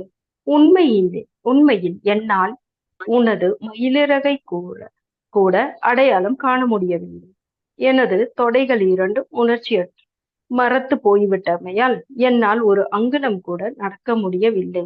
ஆகையினால் என் இனிய நண்பனே, உனது உன்னதமான புல்லாங்குழலின் இனிய நாதத்தின் வலிமையை நான் ஒப்புக்கொள்ளத்தான் வேண்டும். அதுபோல ஒரு கோபி மற்றொரு கோபியிடம் கூறினார், அன்பு தோழியே, நான் கிருஷ்ணருடைய புல்லாங்குழலின் இனிய ஓசையை கேட்டவுடன் அந்த ஓசையின் எதிர்விளைவை நான் மறைக்க முயன்றேன். ஆனால் எனது உடல் நடுங்குவதை இப்போது வரை என்னால் தடுத்து நிறுத்த முடியவில்லை. அதனால் எனது நண்பர்களும் உறவினர்களும் கிருஷ்ணர் மீது நான் வைத்திருக்கும் நேசத்தினை அயந்திரிபட அறிந்து கொண்டனர். மெய்மறந்த காதலின் அடையாளங்களை தடுக்க முடியாமல் அவை ஒரே சமயத்தில் 4 அல்லது 5 வெவ்வேறு பிரிவுகளில் தோன்றினால் மெய்மறந்த காதலின் அந்நிலை ஒளி வீசுவது என்று அழைக்கப்படுகிறது. இது தொடர்பாக கூறப்படும் சான்று என்னவென்றால், தேவரிஷி நாரதர் ஒரு முறை தம் முன் பகவான் கிருஷ்ணர் இருப்பதை கண்டார். உடனே அவர் உடல் அதிர்ச்சியினால் செயலற்று போயிற்று. அவர் வீணை வாசித்துக் கொண்டிருந்ததை நிறுத்திவிட்டார். அவரது வார்த்தைகள் குழறிய காரணத்தால் அவரால் கிருஷ்ணரை பிரார்த்திக்க முடியவில்லை. அவரது கண்களில் கண்ணீர் பொங்கியது. அதனால் கிருஷ்ணரை காண முடியாது. அவரது பார்வை தடைப்பட்டது. இது போன்ற அடையாளங்கள் ஸ்ரீமதி ராதாராணியின் உடலில் தென்பட்ட பொழுது அவளது தோழிகள் அவளை இவ்வாறு குறை கூறினர், அன்பு தோழியே, உனது விழிகளில் கண்ணீர் பெருகுவதால் நீ மலர்களில் உள்ள மகரந்தத்தை தூற்றுகிறாய். உனது மேனியில் உள்ள மயிர்கால்கள் குத்திட்டு நிற்பதால் நீ காற்றை பழிந்துரைக்கின்றாய். உனது தொடைகள் இரண்டும் செயலற்று நின்று விட்டதால் நீ உனது நடையினை பழிக்கின்றாய். ஆனால் உனது குழறிய வார்த்தைகளோ நீ கிருஷ்ணரின் மீது கொண்ட பற்றினை சுட்டி காட்டுகின்றன. ஸ்ரீல ரூப கோஸ்வாமி பல்வேறு அடையாளங்கள் மிகவும் சிறப்புடையதாக வெளிப்பாட்டால் அப்பக்தனின் நிலைமிக்க ஒளியுடையதாக அழைக்கப்படுகிறது என்றார். கிருஷ்ணரிடம் அவரது நண்பர் கூறினான், எனது அன்பிற்கிற பீதாம்பரனே, உன்னை பிரிந்ததினால் கோலோகல விருந்தாவனத்தில் உள்ள அனைவரும் விறுவிறுத்து உள்ளனர்.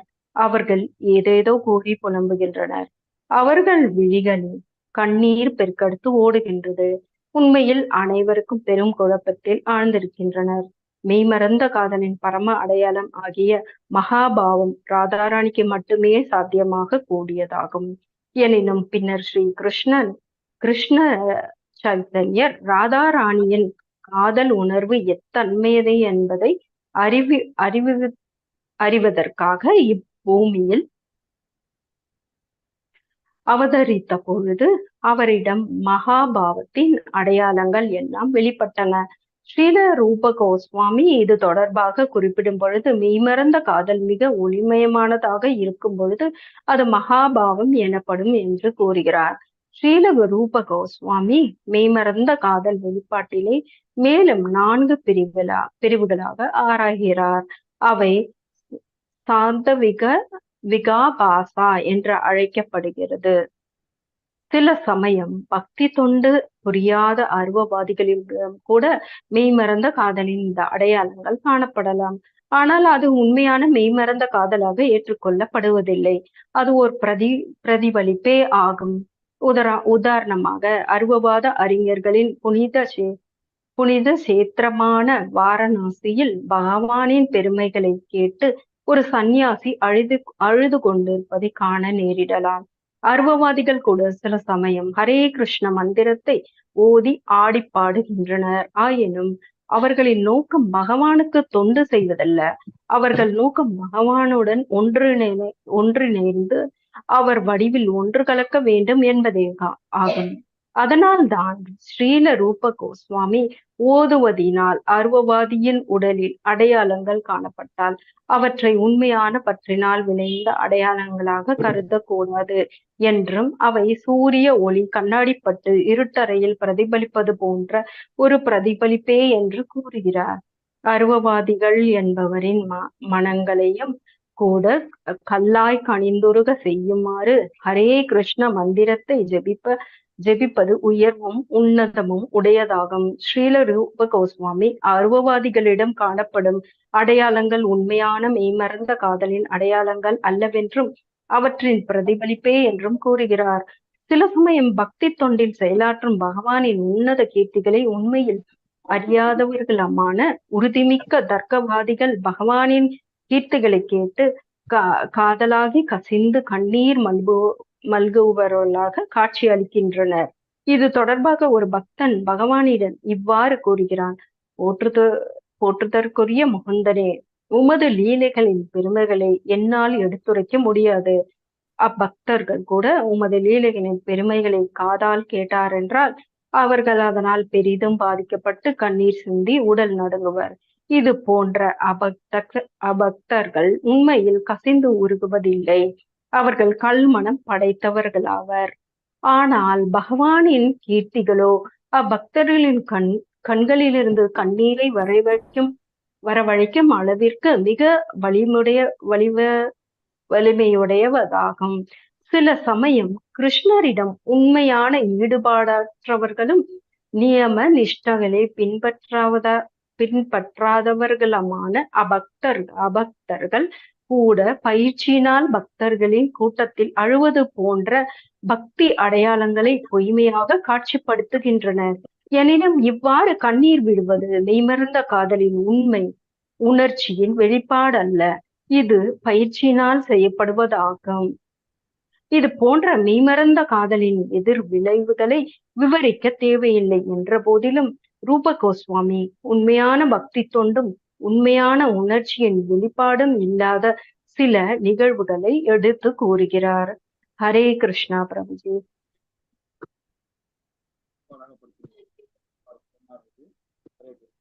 இப்ப நம்ம இந்த இடத்துல பாருங்க, மொத்தம் ஒரு 4 பக்கம் இந்த கண்ணீர் விடுதலை மத்தியும் ரொம்ப அழகா நாம இதில் படித்தோம் இல்லைங்களா? அது அழிந்து போதல், மெய்மிருந்த காதல் அடையாளங்கள், அளவுகள், அதே மாதிரி இந்த பார்த்தீங்கன்னா கண்ணீர் மல்குதல். ஸோ இந்த 3 சாரம்சம் மூலியமாக ரொம்ப அழகா நம்ம இது வரைக்கும் தெரிஞ்சுக்கிட்டோம். அதை சரி, இப்ப அடுத்த அத்தியாயத்துல என்ன சொல்றது பார்த்தீங்கன்னா, பகவான் கிருஷ்ணர் மீதான காதலின் உணர்ச்சி வெளிப்பாடுகள். இது வந்து பாத்தீங்கன்னா ரொம்ப அழகா இருக்கும். நிறைய சாராம்சம் இதை கொடுக்குறாங்க. இது படிக்க முடியுமான்னு தெரியல, நம்ம இருந்தாலும் படிச்சுட்டு டைம் வரைக்கும் படிச்சுருக்கலாம். இதுல ஒரு ஏமாற்றம், சோகம், அதே மாதிரி பார்த்தா பணிவு, குற்றம், இது வந்து நம்ம இந்த பௌதிகத்தில் நம்ம இருக்கிறோம் இல்லைங்களா? நம்ம எப்படிப்பட்ட பௌதிகத்துல இருக்கிறோம்? ஏன்னா நம்ம எல்லாமே நம்ம வந்து கர்மியில் தான் நம்ம செயல்பட்டு இருக்கோம் இல்லைங்களா? அப்போ அந்த பார்த்தீங்கன்னா இந்த சோர்வு நமக்கு இருக்கும். அதே மாதிரி வந்து அதாவது மதிமயக்கம், அதாவது நம்ம எப்படி சொல்ல வருது, நம்மளை நிறைய பேர் புகழ்ந்தாங்கன்னு வச்சுங்களேன், நிறைய புகழும் போது நம்மளை அறியாமமே வந்து அந்த இடத்துல வந்து அதுக்கேற்ற மாதிரி நம்ம அவங்க எதிர்பார்ப்பு மேலோங்க ஆயிடும் இல்லைங்களா? ஆனா அதே வந்து சில பிரபுபாதா சொல்றாரு, என்னை யாருமே வந்து புகழாதீங்க அப்படின்னு, என்னுடைய தர்மத்தை தான் நான் செஞ்சுட்டு இருக்கேன், என்னை புகழாதீங்க அப்படின்னு சொல்றாரு. தெய்வமா கடவுளா பார்க்காதீங்க அப்படின்னு பார்த்தேன்னா அடுத்த பிறவி நான் நாயா தான் பிறப்பேன் அப்படின்னு.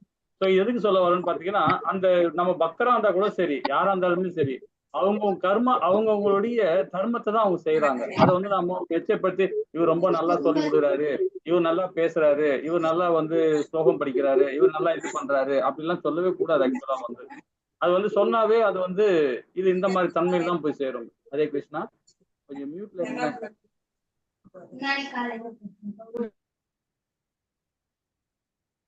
இந்த இடத்துல அதுதான் நம்ம இந்த இந்த இந்த அத்தியாயம் அதுதான் நம்ம சிறப்பு கொடுக்குது.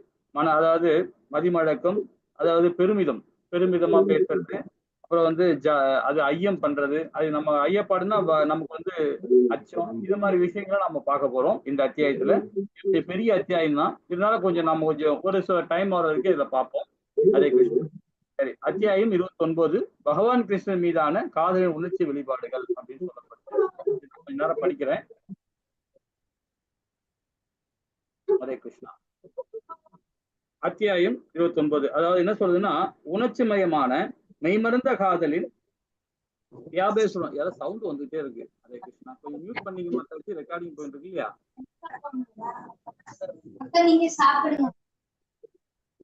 ஓகே, சரி. காரணமாக உடலில் தோன்றும் சில அடையாளங்கள் இருக்கின்றன. அவை 33 ஆகும். அதாவது 33 ஆகும். அவை பின்வருமாறு: ஏமாற்றம், சோகம், பணிவு, குற்றம், சோர்வு, மதிமயக்கம், பெருமிதம், ஐயம், அச்சம், தீவிர உணர்ச்சி, உன்மந்தம், மறதி, பிணி, குழப்பம், மரணம், சோம்பல், செயல்மறுதல், நாணுதல், மறைத்தல், நினைத்தல், சகித்தல், கவலை, சிந்தித்தல், அதாவது பெருத்தல், மகிழ்த்தல், ஆர்வ கொள்ளல், வன்முறை, அவமதித்தல், பொறாமை, வெட்கமின்மை, மயங்குதல், உறக்க நிலை, விழிப்பு நிலை. இந்த இடத்துல பாத்தீங்கன்னா 33 செயல்கள் இங்க ரொம்ப அழகா கொடுக்கப்பட்டிருக்காங்க. 26 தெய்வீக குணங்களை பார்த்திருக்கோம், 6 அசுர குணங்களை பார்த்திருக்கோம். ஹரே கிருஷ்ணா. மாதாஜி, மாதாஜி கொஞ்சம் மியூட்ல இருங்க.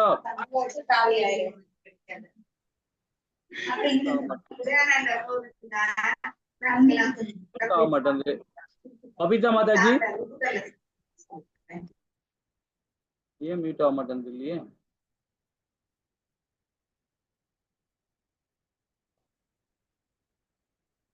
சரி, ஓகே. சோ இந்த 23 நம்ம இப்ப பார்க்கலாம், ஒன்னா செல்வ போறோம். ஃபர்ஸ்ட்ல வந்து பாத்தீங்கன்னா ஏமாற்றம். தடை செய்யப்பட்ட வழியில் ஒருவனை பலவந்தமாக செயல்பட சொன்னாலோ அல்லது நேரிய வழியில் செல்லாதது ஒருவனை தடுத்தாலோ அவன் வருத்தத்துக்குள்ளாகின்றான். தான் அவமதிக்கப்பட்டதாக கருதி ஏமாற்றத்திற்கு ஆளாகிறான். இவ்வாறு ஏமாற்றத்துக்களும் போது அவன் கவலைப்படுகிறான், கண்ணீர் சிந்துகிறான், உடல் வண்ணம் மற்றும் மாற்றம் பெறுகிறான், தன்னை தாழ்வாக கருதுகிறான், பெருமூச்சு விடுகிறான். இது பாத்தீங்கன்னா இந்த ஏமாற்றத்துக்கு எவ்வளவு மாற்றங்கள் பாருங்களேன். இது நம்ம இயற்கையா நம்ம சாதாரணமாவே நமக்கு அந்த செயல்பாடு இருக்கும்.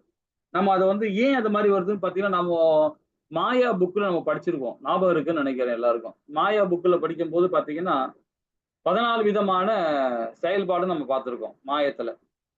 அப்ப இதெல்லாம் நம்ம படிச்சோம் மாயத்துல.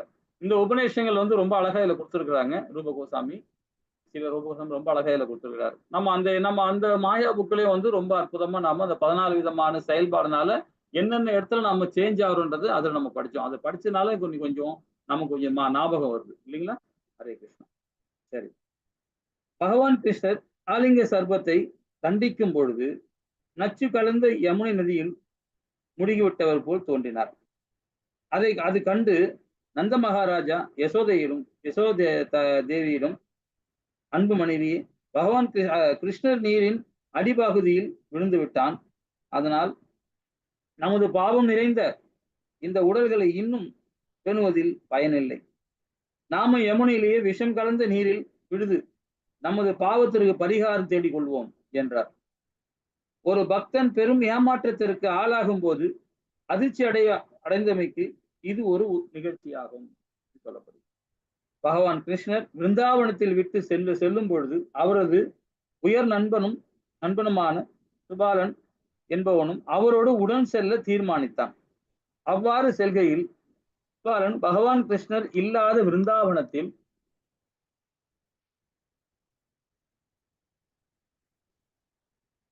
எந்த விதமான இன்பம் இல்லை என்று நினைத்தான். இதற்கு ஓமையாக தேனில்லாத மலர்களை விட்டு நீங்கும் தேனீக்கள் போல பகவான் கிருஷ்ணன் இல்லாத விருந்தாவனத்தில் சுவைத்து மகிழ்வதற்கு எந்த விதமான இன்பம் இல்லை என்று கண்டு அங்கிருந்து நீங்கினான் என்று கூறப்பட்டுள்ளது. தானேகிரி அதாவது கௌமுதி முதியில் ஒரு இடத்தில் ராதாராணி அவள் தோழியிடம் பின்வருமாறு கூறுகிறார். அன்பு தோழி, பகவான் கிருஷ்ணரின் பெருமை மிக்க லீலைகளை என்னால் கேட்க முடியவில்லை என்றால் யான் செவியாடி போவது மிக்க நன்றாகும். இப்பொழுது அவர் என்னால் காண முடியாததால் எனது கண்கள் குருடாகி போவது போல் நன்றாகும். பகவான் கிருஷ்ணரின் பிரார்த்தனையினால் ஏற்படும் ஏமாற்றத்திற்கு இது ஒரு எடுத்துக்காட்டாகும். ஹரிவம்சத்தில் துர்கை அதாவது துவாரகையில் உள்ள சத்யபாமா அவள் கணவர் பகவான் கிருஷ்ணனும் இவ்வாறு கூறுகிறார். அன்புக்குரியவரே, நாரதர் உம்மிடம் ருக்மணி தேவியை பற்றி போன்றதை கேட்ட பின்னர் என்னை பற்றி கூறுவதற்கு எதுவும் தேவையில்லை என்று நான் புரிந்து கொண்டேன். விரோதத்தினால் உண்டாகும் ஏமாற்றத்திற்கு இது ஒரு எடுத்துக்காட்டாகும். ருக்மணி சத்யபாமா இருவருமே பகவான் கிருஷ்ணரின் மனைவி ஆவார். அதனால் இயற்கையாகவே அவர்களிடமிலேயே துவேஷம் இருந்தது. ஆகவே ருக்மணி பெருமைகளை கேட்டவுடன் சத்யபாமா அவள் மீது துவேஷம் கொண்டார். அதன் விளைவாக ஏமாற்றத்துக்கு ஆளானார். ஸ்ரீமத் பாகவதம் 10வது காண்டம் 5வது அத்தியாயம் 47வது ஸ்லோகத்தில் பின்வருமாறு கூறப்படுகிறது. போற்றதுக்குரிய கிருஷ்ணரே, நான் உடற்கத்துடைய வாழ்வில் பெரிதும் சிக்குண்டு இருப்பதால் வாழ்வில் மாற்றங்கள் மற்றவர்கள் மட்டுமே கொண்டிருக்கின்றனர் என்று என்னால் கூற முடியாது. நான் எப்பொழுதும் எனது குடும்பம், மனைவி, மக்கள், செல்வம், நிலப்புலன், அது நாடு என்று கவலைப்பட்டு கொண்டிருக்கிறேன். மேலும் இந்த உலக சூழலில் நான் பெரிதும் மதிமயக்கம் கொண்டிருக்கும் காரணத்தினால் எனது வாழ்க்கை வீணாகிவிட்டதே என்று இப்பொழுது நான் கருதுகிறேன். சோகத்தினால் உண்டாகும் ஏமாற்றத்திற்கு இக்கூற்று ஒரு எடுத்துக்காட்டாகும். பரத முனிவர் இந்த ஏமாற்றத்தை பாவம் என்று கருதுகிறார். ஆனால் பிறர் அறிஞர்களோ இது போன்ற ஏமாற்றம் சாந்த பாவத்தின் வெளிப்பாடாகும். அதனால் இது மெய்மருந்த காதலின் தக்க வைத்துக் கொள்வதற்கும் என்றார். சோகம் தான் கொண்ட லட்சியத்தில் தோல்வியும் பொழுது, தான் செய்யும் தொழிலில் திருப்தி இல்லாத பொழுதும், தனது நிலை தாழ்ந்திருப்பதை காணும் பொழுதும், தன்னை குற்றவாளியாக கருதும் போதும் ஒருவன் சோகத்தில் ஆழ்ந்தவனாக கருதப்படுகின்றான். சோகத்தின் இந்த நிலை ஒருவன் ஐயப்படுகிறான். ஆழ்ந்த நிலையில் முழுகிறான், கண்ணீர் விடுகிறான், வருந்துகிறான், பெருமூச்சு விடுகிறான். அவனது உடல் நிறம் மாறுகிறது, அவனது வாய் உலர்ந்து போகிறது. பகவான் கிருஷ்ணர் வயதான பக்தர் ஒருவர் அவரிடம் கூறினார், போற்றதுக்குரிய கிருஷ்ணரே, அகாசுரனை அழித்தவரே, முதுமையின் காரணமாக எனது உடல் வலிமை இழந்து விட்டது. என்னால் தொடர்ந்து பேச முடியவில்லை. எனது வாய் உணர்கிறது, எனது புத்தி பேதலிக்கின்றது. எனது மறதினால் நான் பெரிதும் பாதிக்கப்படுகிறேன். ஆனால் எம்பெருமானே, நீர் நீலவெளி போல் இருக்கின்றேன். இருந்தும் நான் கிருஷ்ணர் உணர்வில் வளர்ச்சி பெறாதனால் உமது இனிய நன்னாளினை என்னால் சுவைக்க முடியவில்லை என்பதே எனது ஒரே வருத்தமாகும். எனது லட்சியத்தை அடைய முடியாதனால் ஒருவன் கொள்ளும் சோகத்திற்கு இது ஒரு எடுத்துக்காட்டாகும். ஒரு பக்தன் கூறினார், நேற்று இரவு நான் நந்தவனத்தில் புஷ்பங்களை பறிப்பதாகவும் அவற்றை கொண்டு மாலை கட்டி பகவான் கிருஷ்ணர் அணிவிக்க போவதாகவும் கனவு கண்டேன். ஆனால் எனது துரதிருஷ்டம், திடீரென்று எனது கனவு கலைந்து விட்டது. அதனால் என்னால் எனது லட்சியத்தை அடைய முடியவில்லை. லட்சியம் நிறைவேறினால் உண்டாகும் சோகத்திற்கு மேற்படி கூற்று ஒரு சிறந்த எடுத்துக்காட்டாகும். நமது வளர்ப்பு மகன் கிருஷ்ணரை கம்சன் யாகசாலையில் கண்ட நந்த மகாராஜா மனம் வருந்தி கூறினார், ஓ, நான் எனது மைத்துனனை ஒரு அறையில் பூட்டி வைக்காமல் போய்விட்டு விபகசாலியாகிவிட்டேன். தீவனை வயமாக நான் அவனை மதுராபுரிக்கு அழைத்து வந்து விட்டேன். அதன் காரணமாக இப்பொழுது அவன் கொலைபிடம் என்னும் மதம் கொண்ட யானையினால் இன்னலுக்கு ஆளாவதை பார்க்கிறேன். இது பூமியின் நிழல் கிருஷ்ணரி என்னும் நிழலின் மீது பட்டு கிரகணம் பிடித்தது போல் உள்ளது. பாதகமான நிலையிலும் விளையும் சோகத்திற்கு இது ஒரு எடுத்துக்காட்டாகும். ஸ்ரீமத் பாகவதம் 10வது காண்டம் 4வது அத்தியாயம் 9வது ஸ்லோகத்தில் பிரம்மதேவன் போற்றதுக்குரிய பகவானே, எனது நாணமற்ற தன்மையினால் என்ன சொல்ல, நீர் அளவற்றவர், முழு கடவுள், பரமாத்மா, மாய சக்தியை ஆள்பவர் நீரே. எனது சக்தியை கொண்டு நான் உம்மை வெல்ல நினைத்தேன். எனது சிறிய கத்திய சக்தியினால் நான் மிகுந்த கர்வம் கொண்டிருந்தேன். பெரும் நெருப்பிலிருந்து உண்டான சிறு நெருப்பு பொறி பெரும் நெருப்புக்கு எந்த விதமான தீங்கும் செய்துவிட முடியாது. ஆகவே உனது பரம மாய சக்தியை வெல்லுவதில் எனது மற்ற தாழ்ந்த சக்தி முற்றிலும் தோற்று போய்விட்டது. அதனால் என்னை நான் எழுந்தவனாகவும் பயனற்றவனாகவும் கருதுகிறேன் என்று கூறுகிறார். தவறிழப்பதால் உண்டாகும் சோகத்திற்கு பிரம்மதேவனின் இந்த கூற்று சிறந்த சான்றாகும். ஹரே கிருஷ்ணா. சரி, இந்த இடத்துல பிரம்மதேவன் ஏன் இந்த மாதிரி 2-3 இடத்துல நம்ம படிச்சிருக்கோம், இன்னைக்கே நம்ம படிச்சிருக்கிறோம். ஏன் பிரம்மதேவர் மட்டும் ஏன் பகவான் கிட்ட இந்த மாதிரி சொல்லிட்டு இருக்காரு? அது என்ன ஸ்டோரி, என்ன விஷயம் சொல்ல முடியும்? யாராவது தெரிஞ்சுன்னா சொல்லலாம்.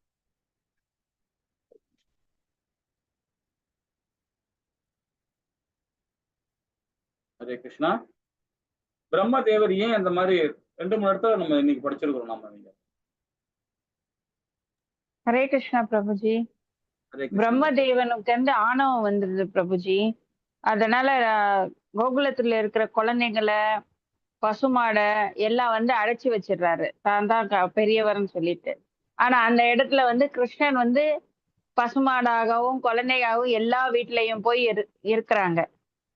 அதை பார்த்துட்டு அவருக்கு ஒரு பிரம்மதேவனுக்கு ஒரு மாதிரி ஆயிருது. நான் கடவுள் நினைச்சிட்டு இருந்தேன், என்னை விட ஒரு பெரியவர்கள் இருக்காங்கன்னு நினைச்சிட்டு வருத்தப்படுறாரு பிரபுஜி. அழகா சொன்னீங்க. இதுதான் எதிர்பார்த்துட்டு இருக்கேன். நீங்களே ஒரு கதை சொல்லணும். கதை இல்ல, உண்மை, நம்ம படிச்சதை நம்ம வெளிப்பாடு சொல்லணும். அதான் ரொம்ப நம்மளுக்கு புரிதல் நல்லா இருக்கும். அது ஏன்னா யாருமே சொல்ல மாட்டாங்க, கம்முன்னு இருக்கிறாங்க. 8 பேரும் 9 10 பேரும் இருக்கோம். நாம ஒரு இதுக்கு நம்ம நான் இன்னைக்கு ஸ்டோரி எதுவும் நான் ஞாபகம் இல்லை எனக்கு, அது கொண்டு வரல. அது கொஞ்சம் டென்ஷன் இருந்தா நல்லா சரியா இது பண்ண முடியல. அடுத்த கிளாஸ்ல இருந்து நம்ம அது இதுக்கு ஒரு ஸ்டோரி மூலியமா சொல்லின்னு போகலாம். கொஞ்சம் டைம் எடுத்துக்கிறேன். அடுத்த வாரம் நம்ம கொஞ்சம் விரிவா படிப்போம் இதை பத்தி. இப்போ பணிவு இருக்கு, நிறைய இருக்கு. 33 அந்த துக்கமானது, சந்தோஷமானது, இந்த செயலாம் நம்ம பார்ப்போம். இது அடுத்த வாரம் நம்ம கண்டினியூ பண்ணலாம். ஹரே கிருஷ்ணா. இது எத்தனாவது பக்கம்? 226. ஓகே, 276ல பணிவு. இந்த இடத்துல நம்ம அடுத்த வாரம் நம்ம படிப்போம். ஓகேங்களா? இவ்வளவு கிளாஸ் நிறுத்திக்கலாம். வாஞ்ச கல்பதராய கிருப சிந்தேவ சர்வஞானாம் பாவனீய வைஷ்ணவயோ நமோ நமः. ஜெய் ஸ்ரீ கிருஷ்ணா சைத்தன்ய பிரபு நித்யானந்த ஸ்ரீ அத்வைத கதாதார ஸ்ரீவாசாதி கௌரபக்த விருந்து விஜய். ஹரே கிருஷ்ணா ஹரே கிருஷ்ணா கிருஷ்ணா கிருஷ்ணா ஹரே ஹரே, ஹரே ராம ராம ராம ஹரே ஹரே. சரி, இப்ப எல்லாருமே எத்தனை ரவுண்டு ஜபம் பண்றீங்க? நம்ம எல்லாம் 3வது ரவுண்ட்ல இருக்கிறோம். எல்லாருமே சொல்லுங்களேன் கொஞ்சம். ரவுண்டே பலனாலும் பரவாயில்ல, கரெக்டா சொல்லிடுங்க. எல்லாரும் சொல்லணும். பிரபுஜி, நான் 2 ரவுண்டு தான் பிரபுஜி பண்ண முடியுது. ஆக்சுவலா ரெகுலரா அந்த கன்சிஸ்டன்டா பண்ண முடியலைங்க பிரபுஜி. ஏதாவது ஒரு வேலை வந்துருது, பசங்களை டியூஷன் கூட்டிட்டு போறது, அந்த மாதிரி வந்துருதுங்க பிரபுஜி. ஹரே கிருஷ்ணா. ஏன்னா நம்ம 3வது லெவல் வந்திருக்கோம் இல்லைங்களா? குறைஞ்சது 3 ரவுண்டா பண்ணுங்க. அது நான் அதாவது 2 லெவல்ல இருக்கும் போதே ஆல்மோஸ்ட் எல்லாமே 8 7ன்னு வந்துருவாங்க. சரி, இப்ப நீங்க சொல்றீங்க, அது இருக்கலாம்.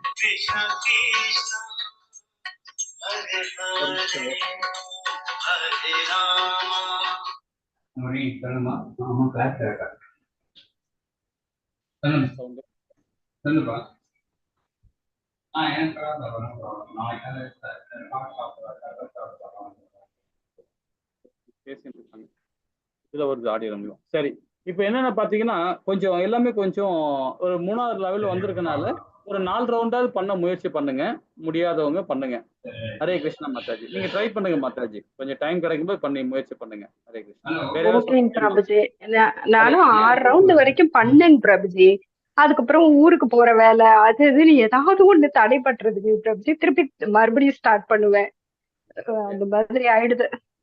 ஓகேங்க பிரபுஜி. 6 ரவுண்டு பண்றீங்களா? ஹரிபோல் மாதா. அந்த மாத்தாஜி முதல் 3 ரவுண்ட் பண்றதே பெரிய விஷயம் தான். ஏன்னா 2 ரவுண்டு 3 ரவுண்டு பண்றது கூட சில நேரம் வந்து மாத்தாஜிக்கெல்லாம் கொஞ்சம் வேலை அதிகமா இருக்கும். அதனால கொஞ்சம் இதா இருக்கும். ஆனா முயற்சி பண்ணுங்க, முயற்சி பண்ணுங்க. ஹரிபோல் மாத்தாஜி, ஹரிபோல். வேற ஏதாவது சொல்ல முடியுமா? ஹரே கிருஷ்ணா. ஹரே கிருஷ்ணா பிரபுஜி. நான் 16 ரவுண்டு பண்ணிடுறேன் பிரபுஜி. ஹரிபோல் மாதாஜி, ஹரிபோல் மாதாஜி, ஹரிபோல். 16 ரவுண்டு பண்றீங்க, சூப்பர். ஹரே கிருஷ்ணா. ஏன்னா அடுத்த வாரத்துல நம்ம ஒரு ஜபம் மாதிரி ஸ்டார்ட் பண்ண போறோம். அதுதான் கேட்கிறேன். எல்லாருமே வந்து முடிஞ்ச வரைக்கும் நம்ம இந்த கிளாஸை நாளைக்கு அடுத்த வாரத்துலேருந்து 7:30 மணிக்கு நம்ம ஸ்டார்ட் பண்ண போறோம் இல்லைங்களா? அந்த 8 மணி தான் ஆக்சுவலாக நம்ம ப்ரோக்ராம் பண்றது. ஒரு 7:30 மணிக்கு 7:45 நம்ம ஸ்டார்ட் பண்றோம். அந்த 7:30லேருந்து 7:45 வரைக்கும் நம்ம எல்லாருமே சேர்ந்து ஒரு அட்லீஸ்ட் குறைஞ்சது ஒரு ஜபமாலையே நம்ம ஜபிப்போம். நாம அடுத்த வாரத்தை ஸ்டார்ட் பண்ண போறோம். அதனால அதுதான் கேட்கிறேன். எல்லாருமே ஒரு ரவுண்டு இந்த கிளாஸ் மூலியமா நம்ம எல்லாருமே ஒரு ஜபமாலை ஒண்ணு பண்ணுவோம். கண்டிப்பா பண்ணுவோம். எல்லாருமே துளசி மாலை கையில இருந்தாலும் பரவாயில்ல, எந்த மாலை இருந்தாலும் பரவாயில்ல, இல்ல கையில வச்சு சொல்றதுனால சொல்லுங்க. அப்ப நாம வந்து ஸ்கிரீன்ல போட்டு நம்ம வந்து ரொம்ப அழகா நம்ம வந்து ஜபம் பண்ண போறோம். அடுத்த வாரத்துல வந்து ஒரு ரவுண்டு பண்ண போறோம். முயற்சி பண்ணுவோம் எல்லாரும் சேர்ந்துட்டு. அதுல பயனடைவோம். எப்படி ஏன் சொல்ல வரோம் பாத்தீங்கன்னா, இந்த மாதிரி கிளாஸ்ல நம்ம ஜபம் பண்ண ஆரம்பிச்சோம்னு வச்சுக்கோங்க. இது வரைக்கும் நம்ம பண்ணல, நம்ம பண்ண ஆரம்பிச்சோம்னு வச்சுக்கலாம், உங்களுக்குலாம் ஒரு சேஞ்சஸ் தெரியும். நம்ம எல்லாரும் சேர்ந்து நம்ம ஜபம் பண்ணும்போது பாத்தீங்கன்னா, இப்ப சில மாதாஜி எல்லாம் சொன்னாங்க இல்லையா, 2 ரவுண்ட் பண்றேன், 6 ரவுண்ட் பண்றேன். சில பேர் பண்ணாதவங்களும் இருக்கிறாங்க, முடியாம சூழ்நிலையும் இருக்கிறாங்க. ஸோ அந்த மாதிரிலாம் அவங்கலாம் ஒரு உத்வேகம் கொடுக்கும். நல்ல ஒரு மாற்றம் ஏற்படும் அவங்களுக்கு. அது கொஞ்சம் கஷ்டமா தான் இருக்கும். எல்லாரும் பௌதிகத்துல நம்ம இருக்கோம் இல்லைங்களா? கொஞ்சம் வேலை இருக்கும், வெளியே போற வேலைலாம் இருக்கும். அந்த மாதிரி ஏன்னா இப்ப அதுக்குன்னு உங்களுக்கு என்னென்ன வேணும்னு சொல்லுங்க. ஒரு பிரபுஜியோட எனக்கு கேட்டுட்டே இருக்க, எதுவும் நான் அனுப்ப முடியாம இருக்கிறேன். ஏன்னா அங்கங்க ஒரு இஸ்கான்லயே கொடுப்பாங்க பாத்தீங்களா, இந்த கையில விரல்ல மாட்டிக்கிட்டு செய்யுது ஜபம் பண்றது. அந்த கையில போட்டு இது பண்றது நல்லா இருக்கும். அது கூட நம்ம துளசி மாலை இல்லைன்னா கூட பரவாயில்ல. இப்போ மாதாஜி சொன்னாங்க இல்லையா, அடிக்கடி வெளியே போக வேண்டிய சூழ்நிலை இருக்கு அப்படின்னும் போது பாத்தீங்கன்னா, டிராவல் பண்றவங்க பஸ்லயோ ட்ரெயின்லயோ ஏதோ ஒரு வண்டி ஓட்டும் போது கஷ்டம் தான் அது. அந்த பண்ண முடியாது. வண்டி ஓட்டமும் கான்செப்ட் போயிடும் அது. ஸோ அந்த மாதிரி பஸ்ல போறவங்க, ஏதோ வெளியே போறவங்க, யாரு கூட டிராவல் பண்றவங்க, அந்த மாதிரி இருக்கும்போது அந்த கையில அந்த விரல் மாட்டிக்கிட்டு அது பட்டன் இருக்கும், டிஜிட்டல் தான் வரும். அது நீங்க ஒரு வாட்டி ஹரே கிருஷ்ண மகாமன் சொல்லும்போது ஒரு பட்டன் ஒரு அமுக்குங்க, அதே கவுண்டிங் ஆகிட்டே இருக்கும். அதெல்லாம் ரொம்ப ஈஸியா இருக்கும், இயல்பாகவே நமக்கு அது வரும். அது மாதிரி பண்ணும்போது அதுவும் கவுண்டிங் தான், அதுவும் ஒரு பிரச்சனை இல்லை. எல்லா இஸ்கான் கோவிலையும் கிடைக்கிறது. அது வேணும் இல்லாதவங்களும் சொல்லுங்க. அது விலை மொத்தமே 90 ரூபா தான் அதோட விலை. அது ரொம்ப அழகா இருக்கும். நான் வாங்கிக்கிட்ட பாத்தீங்கன்னா 1 இயர் ஆகுது, யூஸ் பண்ணி தான் இருக்கிறேன். இன்னும் இது வரைக்கும் பேட்டரி போல. நான் வெளியே போகும்போது டிராவல்ல போகும்போது பாத்தீங்கன்னா அது யூஸ் பண்ணுவேன். நான் மற்றபடி பேக்கும் யூஸ் பண்ணுவேன், அதையும் யூஸ் பண்ணுவேன். ஸோ அந்த மாதிரி போகும்போது அந்த மாதிரி வாங்கிங்க. அப்படி இல்லைன்னா சொல்லுங்க, நான் வேணா வாங்கி கொடுத்து அனுப்புறேன். ஸோ அது உங்களுக்கு கொரியர் பண்றேன். நான் ஒரு பாக்ஸ் அழகா இருக்கும், சின்னதா இருக்கும். அந்த விரல்ல மாட்டிக்கிட்டே நாமும் தெரியாது, யாருக்கும் தெரியாது. கை நம்ம விரலுக்குள்ளே இந்த உள்ளங்கைக்குள்ளே வச்சுக்கலாம். அது அழகா பண்ணலாம். வெளியெல்லாம் போகும்போது வரும்போதெல்லாம் ஜபம் பண்ணலாம். அடுத்த வாரத்துல ஒரு 1/4 மணி நேரம் நம்ம எல்லாரும் சேர்ந்து ஒரு ஜபம் பண்றோம். ஜபம் பண்ணிட்டு நாம அந்த ஸ்லோகம் தொடங்கணும். அதே மாதிரி ஸ்லோகம் படிக்கிறதுக்கு ரொம்ப இம்பார்ட்டன்ட். ஏன்னா 3வது லெவல்ல வந்திருக்கோம் இல்லைங்களா? அடுத்த லெவல் போகும்போது நம்ம பக்தி சாஸ்திரி கிளாஸுக்கு போறோம். ஸோ அதனால நம்ம ஸ்லோகம் படிக்கிறதுக்கு ஏன்னா பக்தி சாஸ்திரம் ரொம்ப இம்பார்ட்டன்ட் அது. அதனால எல்லாமே இது பண்றீங்க. ஓகேங்களா மாதாஜி? நம்ம அடுத்த வாரத்துல இது வரைக்கும் விட்டுட்டோம். நீங்க அடுத்த வாரத்துல இந்த என்ஒய் முடிக்கிற வரைக்கும் ஒரு அளவுக்கு நாமும் அடுத்த ஸ்டேஜுக்கு நம்ம போற மாதிரி இருக்கணும். ஹரே கிருஷ்ணா. வேற யாரும் சொல்ல முடியுமா எத்தனை ரவுண்ட் பண்றீங்கன்ட்டு? ஒரு மாதாஜி 2, 3, 6, ஒரு மாதாஜி 16 மாலை. ரேவதி மாதாஜி அதிகமா பண்ணுவாங்க, பபிதா மாதாஜி அதிகமா பண்ணுவாங்க, இவங்க பண்ணுவாங்க, ரேகா மாதாஜி இருக்காங்க, ருக்மணி மாதாஜி சொல்ல வேணாம். ஹரே கிருஷ்ணா மாதாஜி. ஹரே கிருஷ்ணா. சரி, அப்ப நம்ம அடுத்த வாரம் பார்க்கலாமா? ஹரே கிருஷ்ணா.